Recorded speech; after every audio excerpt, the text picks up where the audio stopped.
Hi, I'm Leslie. I own Silent Rolling Acres in Western Wisconsin, and this video is the first of a multi-part series on a Silvopasture project that we are working with NRCS through the USDA.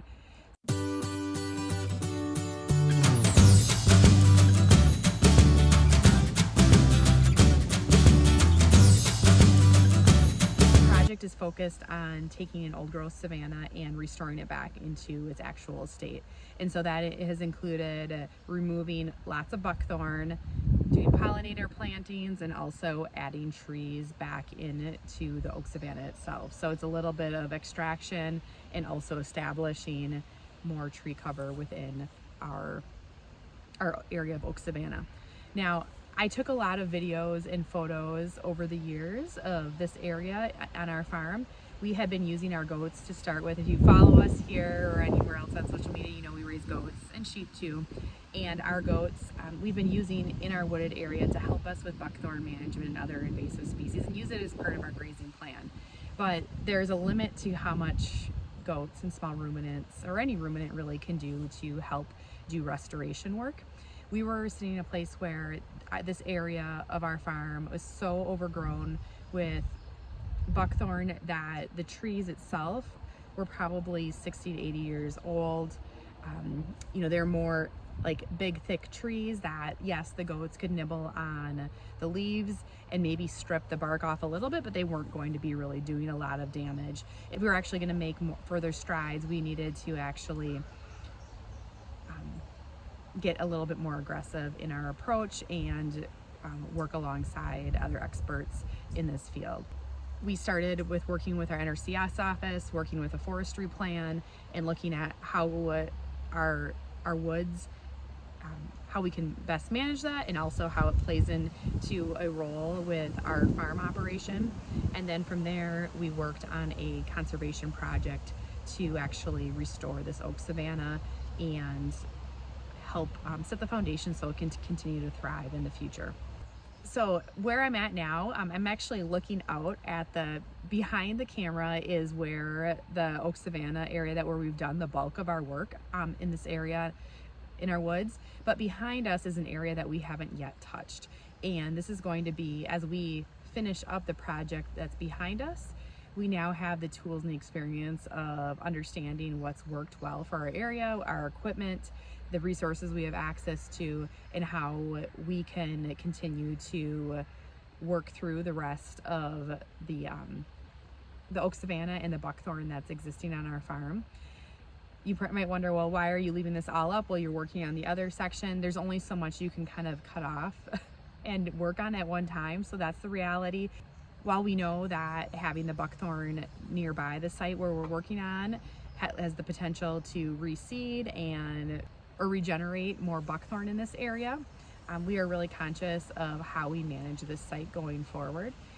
And so that includes mowing and using our livestock in here in a managed fashion, so that way we're able to manage the undergrowth, the forage in this area, but also manage the return of buckthorn in our area. There's another area of our woods that when we first moved here, my husband had mowed down some of the smaller buckthorn in the area, and it's amazing how fast it grew back. And of course, those are small shoots, so that's something that we can continue to manage more effectively with our herd going forward. But we haven't as much, just because we had some limitations with fencing, but we have some other projects underway that I think will help us manage that area a little bit better in the future. So I mentioned behind me is what is more buckthorn that we're going to be working on. This is actually very representative of what was in our oak savanna area. This area is a little bit grassy here. We had some sections where it was a little bit open, but the bulk of it was very thick like this, and it was around, it just crept in around the existing trees that are here, choking out other trees, going underneath the tree canopy of the oaks, choking out any smaller oaks that were trying to grow and become the next generation of the oak savanna. And even underneath this area, underneath the cover of the buckthorn, well, it's green and you first look at it and you think, oh, it's not a big deal, but Because it's invasive also, there's really little to no grassy cover or forage cover underneath. And yes, we graze our livestock out here, but also for feed and food sources for and cover for our wildlife that lives out here, it was really non-existent, or very limited, I guess I could say. Now, as we're doing this project, we are providing a greater feed source for the local wildlife in our area. Getting started on our project, we rented a Fecon Forestry brush mower that we used to mow the buckthorn in our woods. You can see here, we brushed during the springtime. This is the best time that we were able to get our mower, but we also had the most snow we've ever had in numerous winters. We were dealing with probably about 2 feet of snow out in our woods. So this worked really well to brush the buckthorn down, but we were left with about 2 feet of stumps throughout the whole restoration area, which I'll talk about a little bit later about how we worked to remedy that situation as well.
In the next video in this multi-part series is that I'll share how we managed the regrowth from the base of the buckthorn trees and how we managed that, as well as general regrowth that same season that we took out the majority of the buckthorn in this project.